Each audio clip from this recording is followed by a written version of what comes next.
All right, now what we're looking at right here is practice problems on 272 1A, solid magnesium in HCl aqueous. That is an acid. Okay. Now, is this a polyatomic ion? Chloride ion?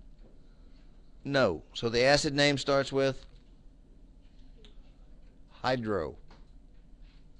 The ending will always be IC, so what do you think it is?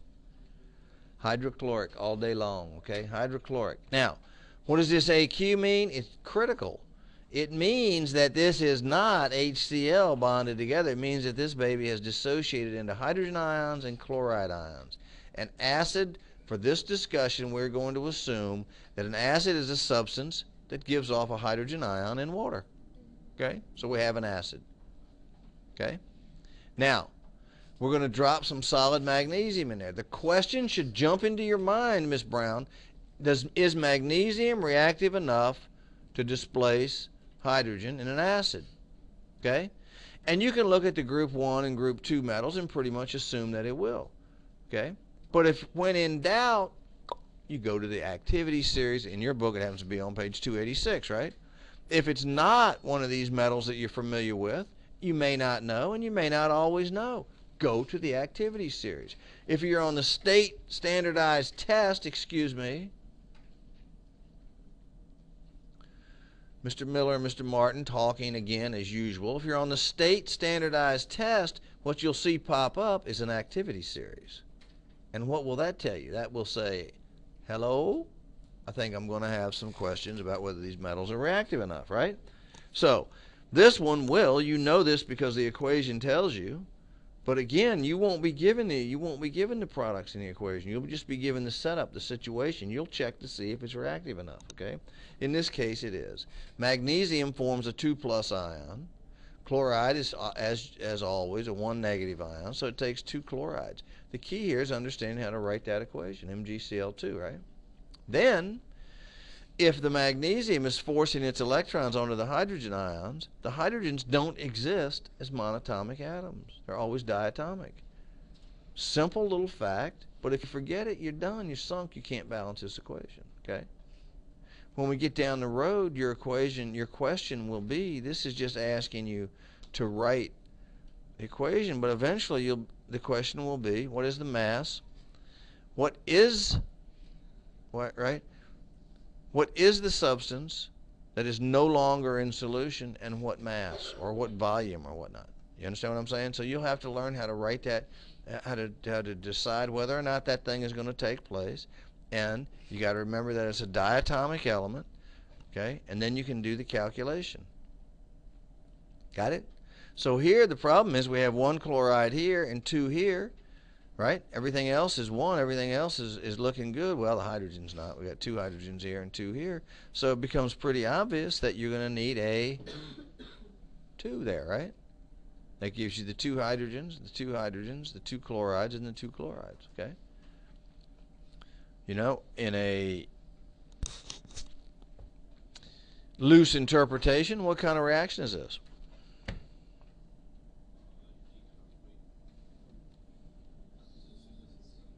It's a single replacement or single displacement, okay?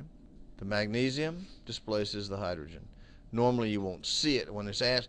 When the test is trying to determine if you understand single replacement or single displacement reactions, it'll usually be like the previous equation where you had a metal, a salt in solution, okay? Now, this next question, we have this hydrogen bonded to this NO3. What's the NO3? Huh? NO3, what is it? Nitrate. It's polyatomic ion, nitrate, and you're at a severe disadvantage if you don't know your polyatomic ions. You had a very kind teacher who was very patient and tried over and over and over again to convince you to learn the polyatomic ions, and you should have, okay? So now when you have this hydrogen bond to this polyatomic ion, you know the acid name does not start with hydro, right? If it's the ATE version of the polyatomic ion, the ending's IC, so what's the name of this acid? Nitric acid, okay? The AQ tells you that we're dissociated into ions, hydrogen ions, nitrate ions, right? Now, Again, the definition, our definition that we're working with at the moment is an acid is a substance that releases a hydrogen ion in solution, right? There we go. We got an acid. Here we have, what's the name of this stuff? You were given a word equation, so you certainly should know. This is magnesium, and this is hydroxide. So this is magnesium hydroxide. You need two hydroxides because each hydroxide has a 1 negative. Each magnesium ion has a 2 plus. It's in aqueous solution, so you know it's dissociated into the ions. Okay? Now, our working definition at this stage of a base is a substance that releases hydroxide ion in solution. So what we have is an acid and a base. So what type of reaction is this?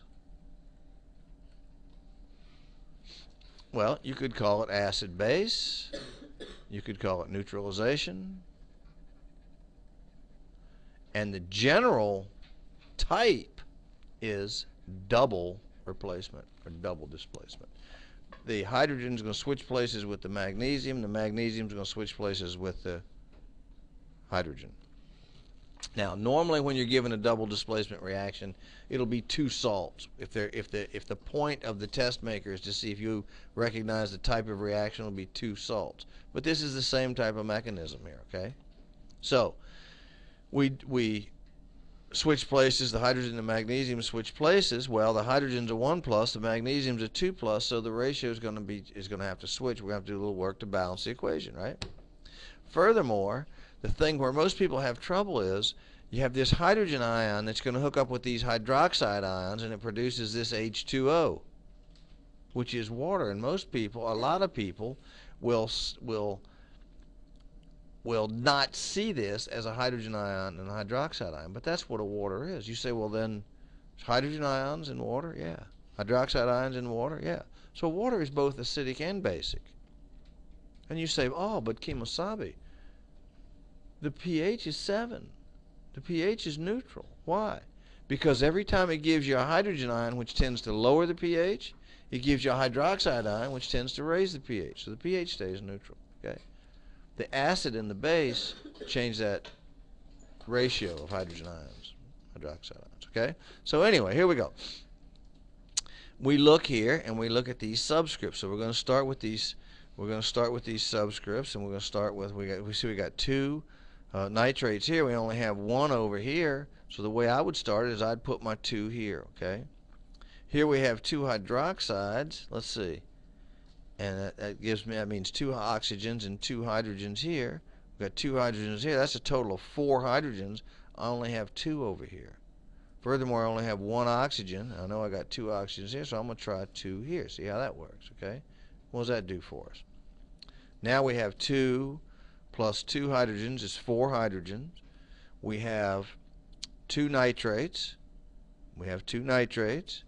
We've got 1 magnesium and 1 magnesium. We have 2 oxygens and 2 oxygens, okay? And so I think we're balanced. Yes? Everybody agree? This is an acid base or a neutralization or a double displacement. It's the same mechanism of double displacement. Now, let me give you one more hint on these acid-base reactions. The products in an acid-base reaction is always a salt and water. Why water? Because our definition of an acid is a substance that gives off a hydrogen ion. Definition of a base is a hydroxide ion. They come together and form water, right? It's a polar covalent bond between that hydrogen and that OH. So essentially, they take the hydrogen and the hydroxide out of solution, which neutralizes the solution, right? Okay? Now, this salt, people get confused with salt and they think sodium chloride because that's the only one they put on their french fries or whatnot. If you got high blood pressure, you use potassium chloride, right? But a salt actually is referring to an ionic compound. Okay? So the products of a neutralization reaction are salt and water. You might want to write that down. Okay? That'll be a good hint for you. Yes? Why are they three oxygens in nitric acid? I don't understand that. This is nitrate. This ion is nitrate. NO3. You need to look at your polyatomic ions. This is a 1 negative ion right here, just as if it were chloride. See here? You got hydrogen bonded to this 1 negative anion here. You got hydrogen bonded to a 1 negative anion here. Just so happens the anion here is nitrate. Okay. All right. So now, on question number 2 here, we look at calcium. We're going to drop some solid calcium in water. And you say to yourself, well, what's going to happen? I don't think anything's going to happen. Calcium's a metal. It's going to fall in the bottom of the water bucket, right? And then you say, well, I wonder why they're giving me that activity series chart. So I better check and see. Is calcium one of those metals that's reactive enough to strip hydrogen off of even water? Mr. Rupert, you need to wake up and look at 286. Is it? Huh? Well, there's 2 ways you know that it is. In this example, they gave you this product as calcium hydroxide, right?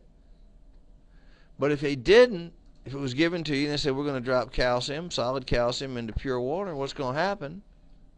You'd go to the activity series. And what does it say on the activity series? Somebody read it. Huh? What does it say?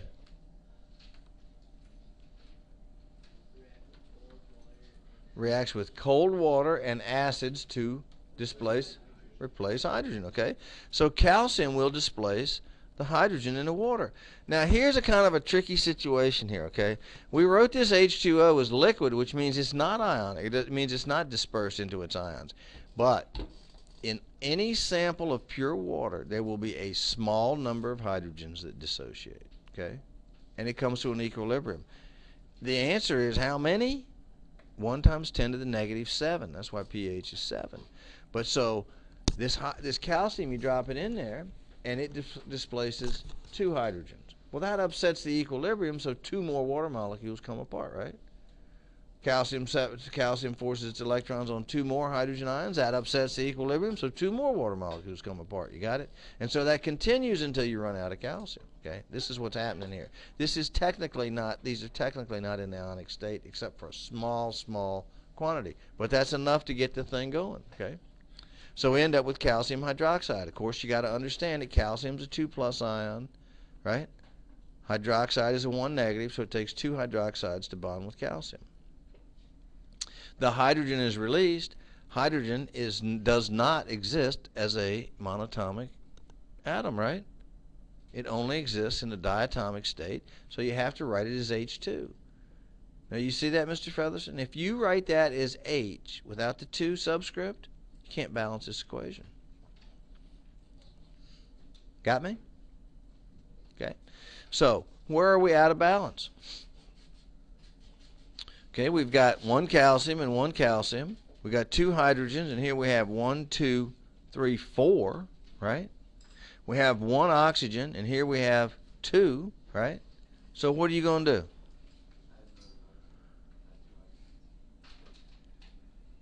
Anybody else? You can only balance these with coefficients.